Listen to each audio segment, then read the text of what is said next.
Carandiru wasn't just a prison. It was a city sealed behind concrete walls in the heart of São Paulo, built for a few thousand men and forced to hold many times that number.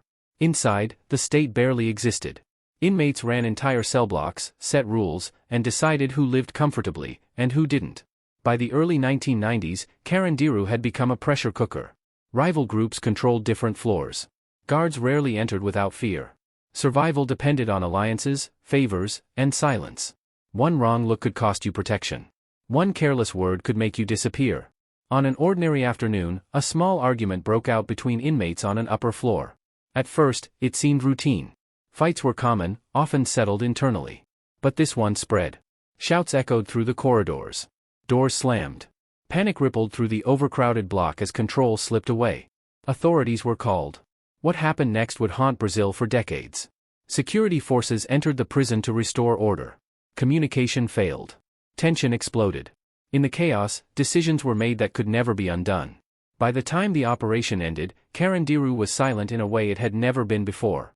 Official reports tried to simplify what happened. A riot. A response.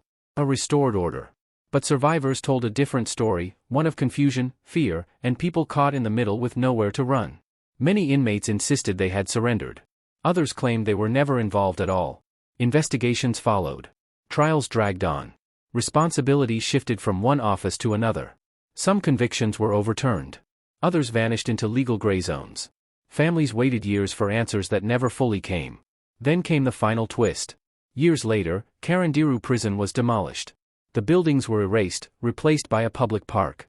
Children now play where cell blocks once stood. The city tried to move on, as if destroying the walls could bury the truth. But the survivors are still alive. The questions are still unanswered. And the case remains a symbol, not just of what happened inside Carandiru, but of what happens when a system loses control of the people trapped within it. If you think this story was intense, you're not ready for the next one, hit subscribe so you don't miss it. Before we dive in, drop comment and let us know where you are watching from. We'd love to hear from where you are watching from. We'd love to hear from you.